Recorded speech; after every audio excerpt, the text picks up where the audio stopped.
নমস্কার বন্ধুরা, ভবের বাড়ি ইউটিউব চ্যানেলে স্বাগতম। গীতার প্রতিটি শ্লোক মানুষের জীবনে সঠিক পথ দেখায়।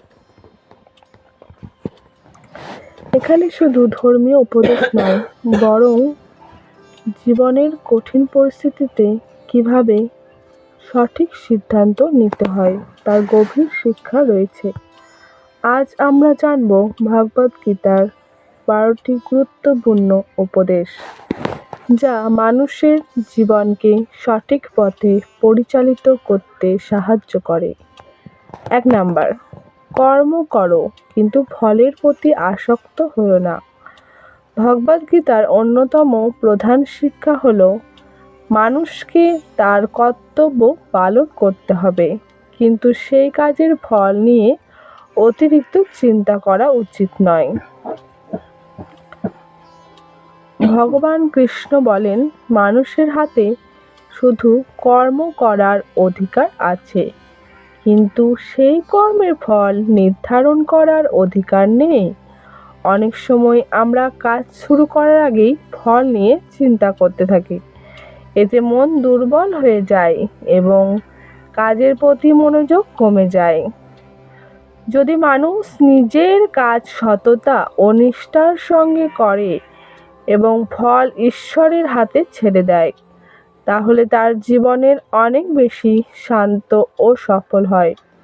2 নাম্বার, মনকে নিয়ন্ত্রণ করা জীবনের সবচেয়ে বড় সাধনা। মানুষের মন খুবই চঞ্চল। এক মুহূর্তে এক জায়গায় থাকে, আরেক মুহূর্ত অন্য জায়গায় চলে যায়। এই অস্থির মনই মানুষের অনেক সমস্যার কারণ।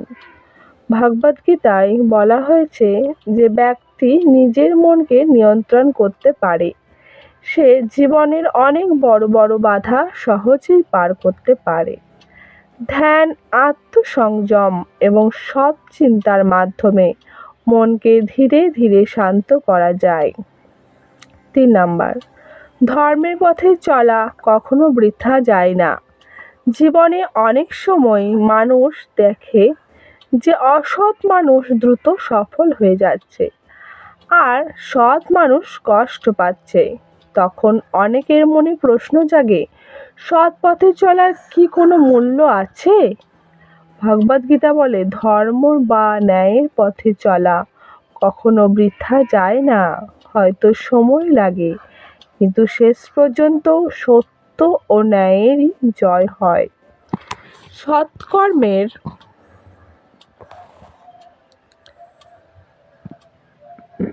ফল মানুষ অবশ্যই কোনো না কোনোভাবে পায়। 4 নাম্বার, রাগ, লোভ ও অহংকার মানুষের পতনের কারণ। ভগবদ্গীতায় বলা হয়েছে, রাগ, লোভ এবং অহংকার এই তিনটি মানুষের সবচেয়ে বড় শত্রু। রাগ মানুষের বিচার বুদ্ধি নষ্ট করে দেয়, লোভ মানুষকে অন্যায়ের পথে নিয়ে যায়, আর অহংকার মানুষকে অন্ধ করে দেয়।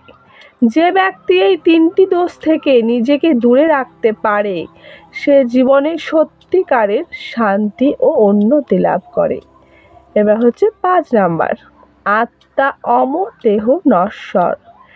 গীতার অন্যতম গভীর শিক্ষা হলো, মানুষের দেহ নশ্বর কিন্তু আত্মা অমর। যেমন মানুষ পুরনো পোশাক ত্যাগ করে নতুন পোশাক পরে, তেমনি আত্মা এক দেহ ত্যাগ করে অন্য দেহ গ্রহণ করে।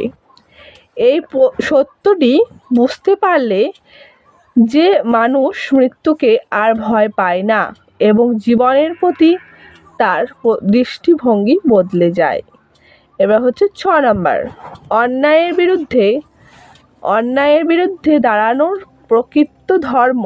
ভগবদ্গীতায় ভগবান কৃষ্ণ অর্জুনকে বলেন, অন্যায় দেখে চুপ করে থাকা ঠিক নয়। যখন অন্যায় বাড়তে থাকে, তখন ন্যায়ের পক্ষে দাঁড়ানোর প্রকৃত ধর্ম। সত্য এবং ন্যায় রক্ষা করার জন্য সংগ্রাম করা পাপ নয়, বরং তা একজন মানুষের কর্তব্য। এবার হচ্ছে 7 নাম্বার, জীবনে নিজের কর্তব্য থেকে কখনো পালিয়ে যেও না। জীবনে অনেক সময় দায়িত্ব খুব কঠিন মনে হয়, তখন মানুষ সেই দায়িত্ব থেকে পালিয়ে যেতে চায়।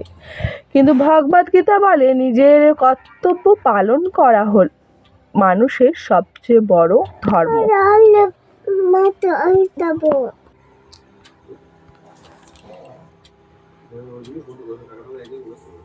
কঠিন হলেও নিজের দায়িত্ব পালন করলে মানুষ শেষ পর্যন্ত সম্মান ও সাফল্য পায়। 8 নাম্বার, ভক্তি ও বিশ্বাস মানুষের শক্তি বাড়ায়। ভগবানের প্রতি সত্যিকারের ভক্তি মানুষের মনে অদ্ভুত শক্তি এনে দেয়। যে মানুষ বিশ্বাস করে যে ঈশ্বর সব সময় তার সঙ্গে আছেন, সে জীবনের কঠিন সময়েও ভেঙে পড়ে না। ভক্তি মানুষের মনকে শান্ত করে এবং তাকে সঠিক পথে চলতে সাহায্য করে। 9 নাম্বার, সংযমী জীবনই সুখের পথ। গীতায় বলা হয়েছে জীবনের সব কিছুর মধ্যে ভারসাম্য থাকা খুবই জরুরি।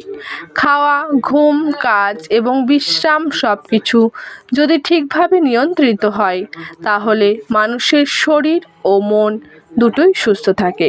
অতিরিক্ত কিছুই ভালো নয়। সংযমই সুখের পথ। 10 নাম্বার, জীবনের প্রতিটি ঘটনার একটি কারণ আছে।